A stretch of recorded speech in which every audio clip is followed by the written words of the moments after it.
Today, we're diving into the true story of a haunted dorm room in Ohio, a place where the rent is cheap, but the cost? It might just be your sanity. They say every college journey begins with hope, an investment in the future. For Emily Carter, that hope arrived with her acceptance letter to Ohio University in late summer of 2014. The campus promised growth, independence, and the kind of character-building experiences no classroom could teach.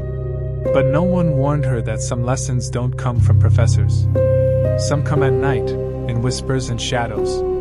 Emily's dorm assignment seemed ordinary on paper.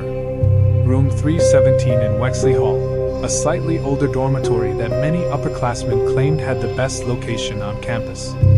Nestled near the quad, it offered peace and quiet just far enough from the party halls, and close enough to the main library. Perfect for someone serious about her studies.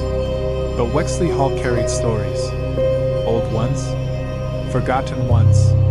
And like many buildings on campus, it had a memory longer than its lease agreements. Emily moved in on a gray September morning. Her mom helped unpack boxes while her dad struggled to set up a Wi-Fi router that probably hadn't been updated in a decade. Everything seemed normal. The paint was slightly chipped, the windows a little stiff, and the radiator growled like a dying animal. But that's college life.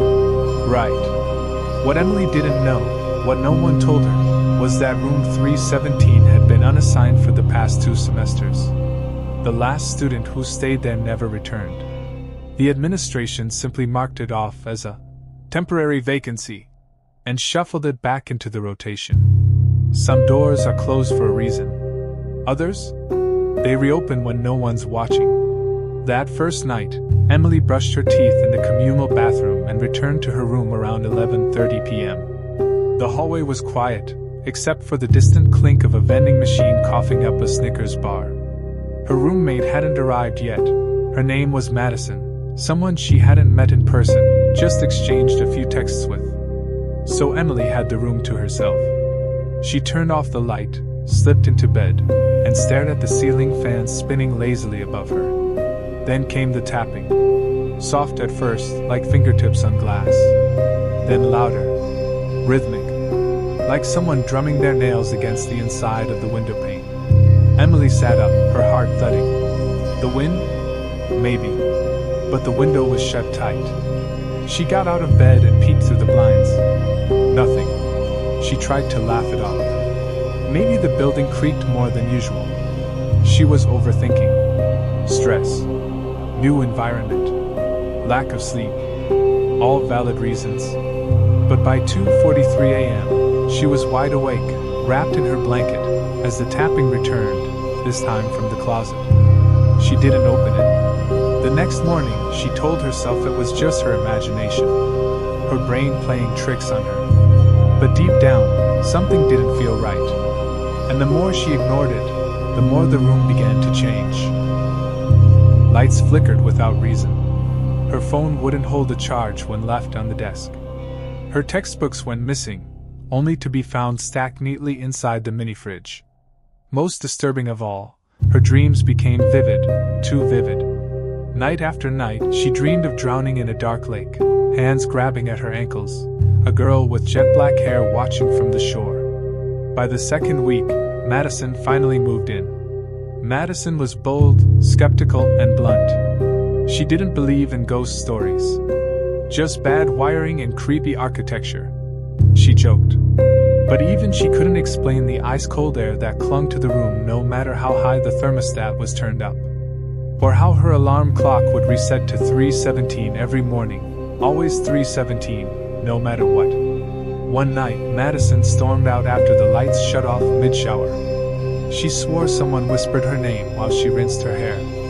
When she returned an hour later, Emily was curled in bed, clutching a crucifix she didn't even remember packing. Things got worse.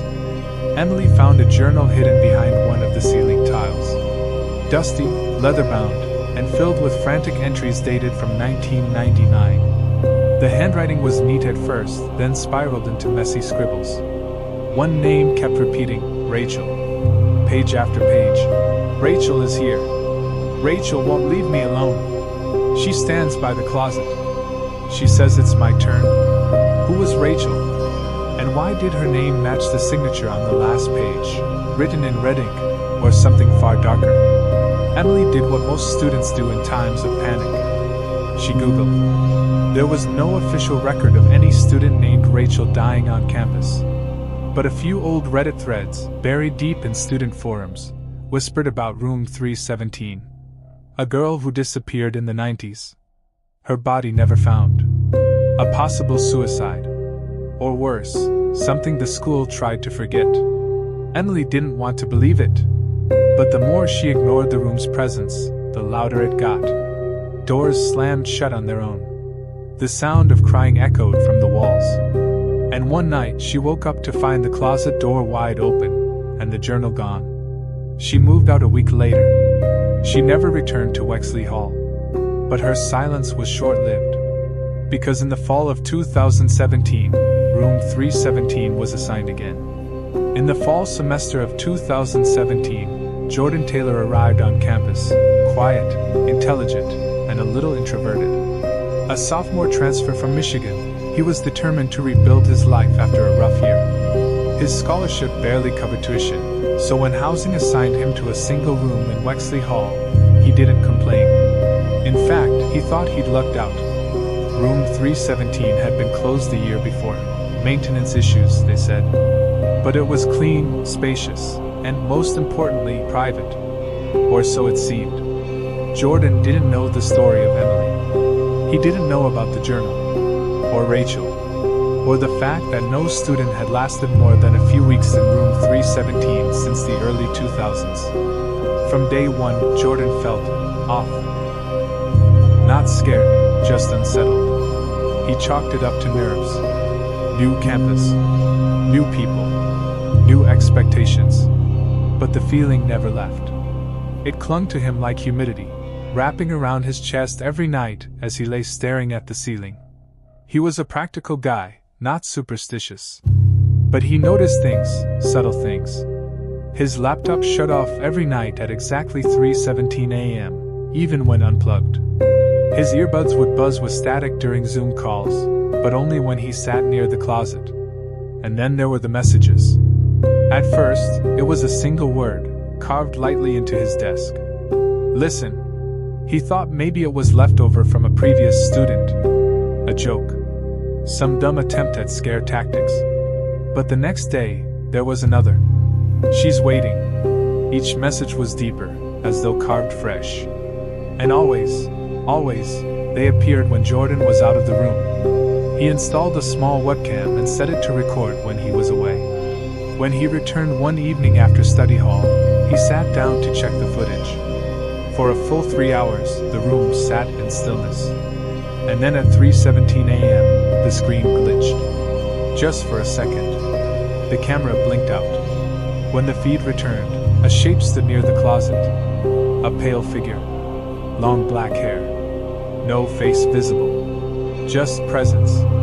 The shape never moved, but Jordan swore it was looking into the lens. Watching him watch her. That night, the dream started. He was standing at the edge of a frozen lake. Beneath the ice, something moved. A girl. Her hands scraped the surface, bloodied, mouth wide in a silent scream. And then, he'd wake up gasping, drenched in sweat, always at 3:17. He told no one. Who would believe him? Instead, he tried to make sense of it logically. Perhaps this was all stress-induced. After all, he was taking 18 credits and working 2 jobs. But even logic began to fail when he woke up with scratches down his arms, or when he found dozens of Polaroid photos beneath his bed, each one showing him asleep, taken from different angles. He didn't own a Polaroid camera.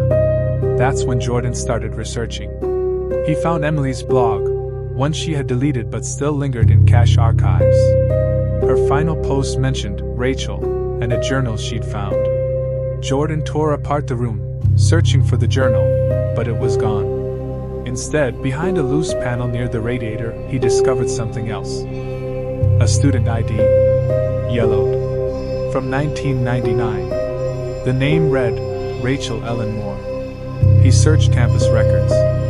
Nothing. The name wasn't in enrollment files. not in the alumni books. It was as if she never existed. But she did. Because every night, Jordan heard her whisper his name. Jordan. His grades slipped. He stopped going to class. He lost weight.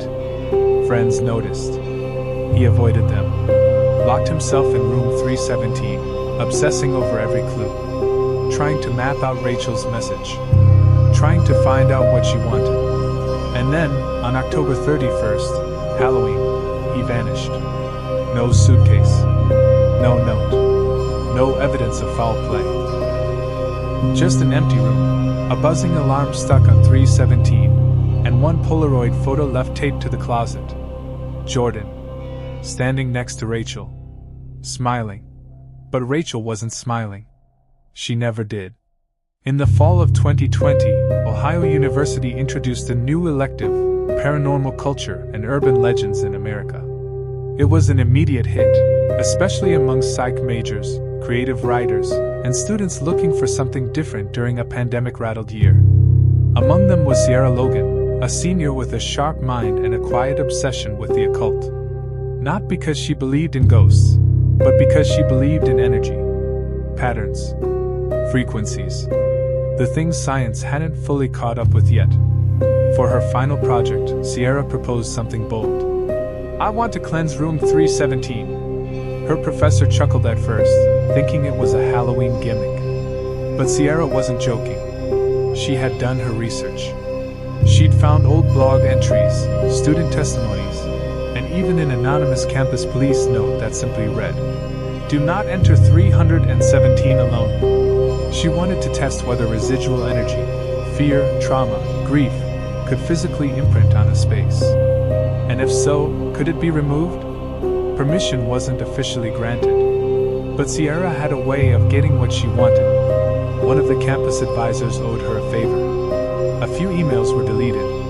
A key was discreetly slipped into her palm. Room 317 had been sealed off for over a year. But on November 6th, Sierra stepped inside. With a GoPro, a voice recorder, sage, salt, and an unwavering confidence that she could make peace with whatever haunted that space. She wasn't ready. The room was colder than expected. Not just drafty, cold, but bone deep. Cellular level, cold. Her breath fogged instantly. The walls were freshly painted, but something underneath pulsed, like the skin of something trying to hide a wound. She began with the basics. Cleansing with sage. Walking counterclockwise. Chanting affirmations. Sprinkling salt along the windowsill. At first, it felt like any dorm room. Silent. Still. Watching. Then the static kicked in. Her recorder went haywire. The GoPro battery drained, 0 to dead in seconds. The lights dimmed. Her salt line vibrated, like something underneath the floor was moving, shifting, growing. And then the whispers started. Not just one voice, but dozens. Overlapping. Weeping. Screaming. Laughing. Repeating the same word over and over. Return. The closet door creaked open on its own. The sage in her hand turned to ash. And across the wall, letters began to form, charcoal black, curling like smoke. We never left. Sierra froze. Her instincts screamed to run. But her training kicked in. She fumbled for her emergency charm, a sigil of protection she wore around her neck. The chain snapped. The closet door flung open, and for the first time, she saw her. Rachel. But she wasn't human. Not anymore. Her form flickered like bad reception, part girl, part shadow, part something older. Ancient. Her eyes were hollow, but glowing from within. Her mouth never moved, but the voices roared. Sierra screamed. And everything went black. She woke up hours later. Or minutes. She couldn't tell. Her recorder was fried. Her GoPro melted. Her notes torn into shreds. The only thing left untouched? The student ID of Jordan Taylor, now stuck to the inside of the closet door. Sierra left campus 2 weeks later. She changed her major. Transferred out of state. She never spoke publicly about room 317 again. But before she left, she emailed her professor one sentence. "Whatever is in that room, it's not Rachel anymore." In the fall of 2022, room 317 wasn't on the university housing list anymore. It was sealed shut. Wexley Hall itself was mostly vacant, waiting for renovations that never came. But one person, Ava Kim, 27, content creator, podcaster, and self-proclaimed truth hunter, found new interest in it. Her podcast, Echo Real, was a hit on Spotify. Each episode dissected mysteries, unsolved crimes, and creepy urban legends with a polished tone and Gen Z bite. She'd covered everything, from the Elisa Lam Hotel incident to cult stories in Appalachia. But she wanted more. Something personal. Something real. And when she stumbled on a Reddit thread titled, "Why Room 317 Should Stay Locked," she knew she'd found her next viral arc. She reached out to former residents, digging through forum comments and encrypted blogs. After months of messages, she secured interviews with two survivors, a girl who'd left the dorm in 2007, and a friend of Jordan Taylor's who swore he got a strange voicemail from Jordan after he disappeared. Ava's plan? Create a 3-part podcast series documenting the truth, real voices, real stories, real fear. Maybe even sneak into room 317 for the finale. Risky, but exactly the kind of content that skyrockets channels overnight. Episode 1 was a hit. She used voice modulation for her guests, eerie background music, and carefully paced storytelling. Listeners were hooked. Comments flooded in. "This doesn't feel like fiction. I got chills when the voicemail played. Please don't go in that room." Episode 2 aired the following week. This time, Ava featured Sierra's distorted journal entries. She'd obtained them through an anonymous tip. Her tone got darker, more serious. She warned listeners, "This story is stranger than anything we've covered, and it's only getting darker." Then came the message. A voicemail. Left at 3:17 a.m. She didn't recognize the number. No caller ID. The message was only 5 seconds long, but her editor isolated the audio. It was a boy's voice. Hoarse. Frantic. Whispering. "Don't record the 3rd episode. She's listening." Chills ran through her team. They brushed it off. "Clever troll," they said. "Someone messing with the podcast to stir hype." But their computers started crashing. Files became corrupted. Their internal Slack messages would randomly delete, except the ones mentioning room 317. Those stayed. Sometimes duplicated. Sometimes rewritten. Ava couldn't sleep. She heard voices in the playback. Layers of sound no one remembered recording. Her team quit. Sponsors pulled out. Still, she planned episode 3. One night, just days before release, Ava live-streamed from campus. Just her. Phone camera. No team. No sponsors. Just raw, real footage. She stood outside Wexley Hall, whispering into the night. "If room 317 holds a secret, tonight we find out." She never went live again. Her channel remains online. Frozen. The 3rd episode was uploaded the next day, automatically. No one knows how. No intro music. No sponsors. Just static for 17 minutes, then a whisper. "We warned you." To this day, Ava Kim is missing. Her final Instagram story? A mirror selfie, caption. "She's behind me." No one was in the reflection. It was fall 2023 when Noah Daniels arrived at Ohio University. A junior transfer from Oregon, Noah had lost both his parents in a car accident earlier that year. The tragedy hardened him. He wasn't there to make friends, join frats, or go to football games. He was there to rebuild. To survive. To disappear in the routine of school, books, and silence.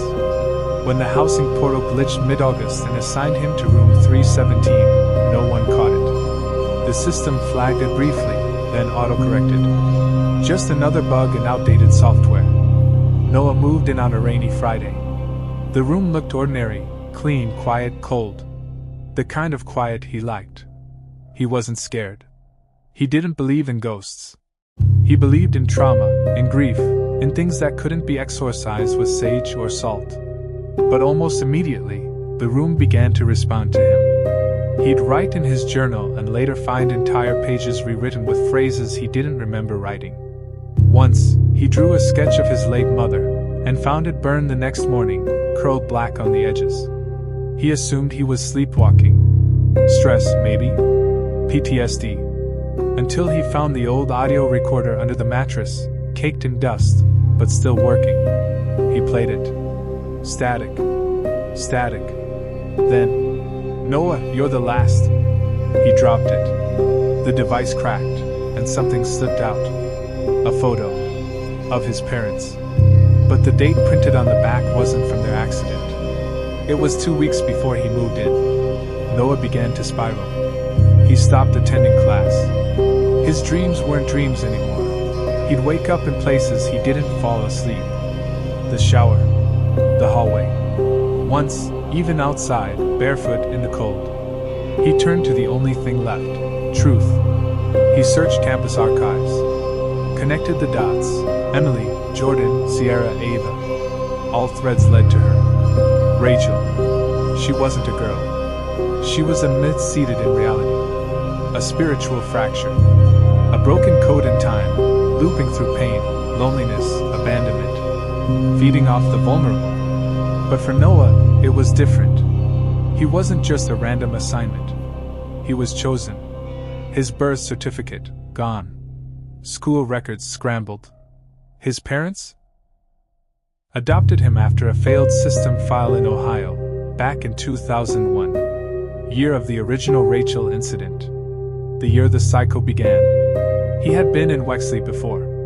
As a child. He was the one who survived. The room had been waiting. So he made a decision, one the others never could. He confronted it. Candles lit. Doors locked. Journal in hand. Recorder rolling. Noah spoke into the darkness. "I know you now. I remember. I'm not afraid." The lights flickered.